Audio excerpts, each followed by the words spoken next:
Some people think that health coaches have no problems, that we eat perfectly all the time, never get angry or sad, or that we are angels in all of our relationships with our partners and children. Well, we're not perfect, but we do have one thing going for us, especially here on the health coaching team, and that is each other. Health coaches supporting health coaches. In this video, I'll share what tools and techniques our health coaches use when they feel down, anxious, or overwhelmed. Hi, I am Hanni Berger and you're watching Tea Time, where I help you live your healthiest, most joyful and fulfilled life. And if you like these videos, please do subscribe right here, right now.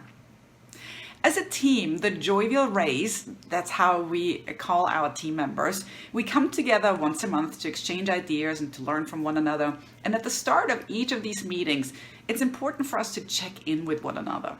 We hold space for those who share when things don't go so well, and we celebrate each other when they do.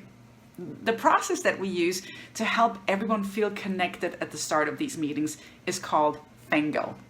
It's introduced by us, by one of our health coaches, Patty.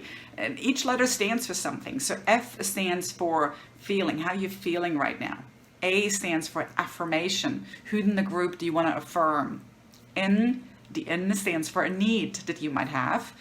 G for how you may have witnessed God recently.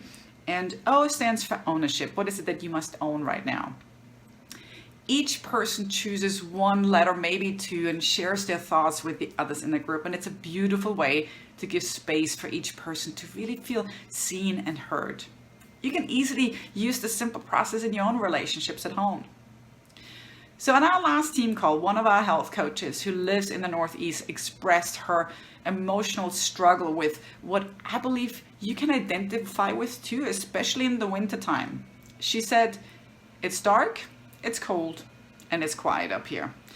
Living in the north, the sun rises so late and drops really early that you barely get any daylight hours."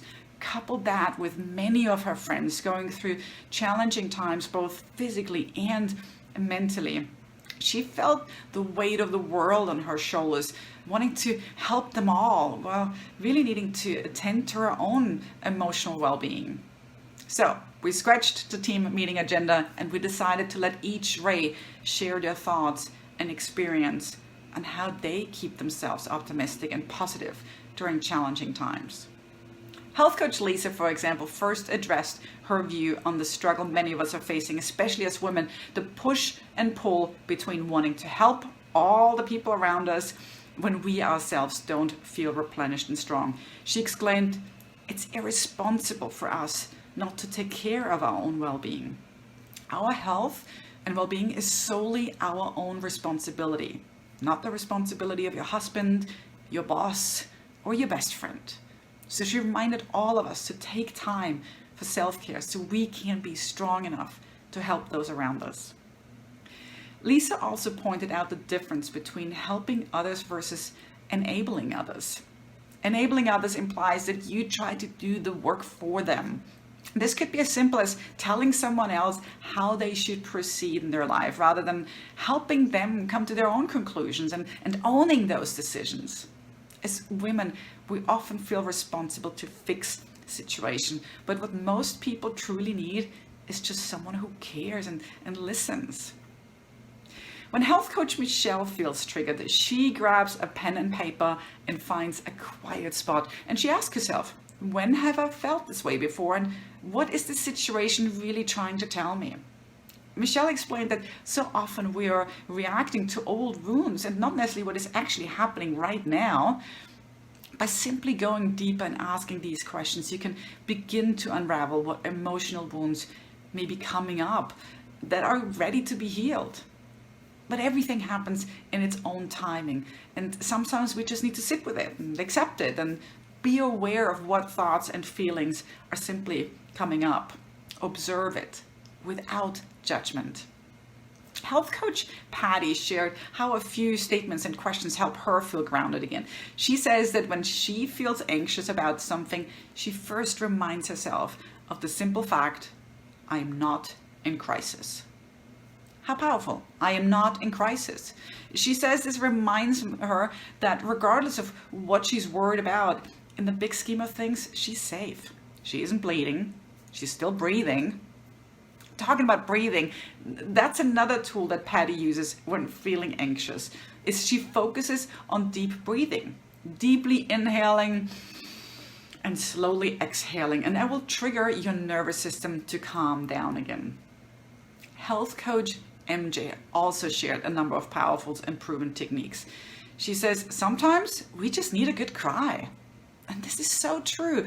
Often we try to force being happy when we're not, and therefore shoving our emotions down. The challenge with that approach is that deep down, you haven't dealt with the emotional baggage.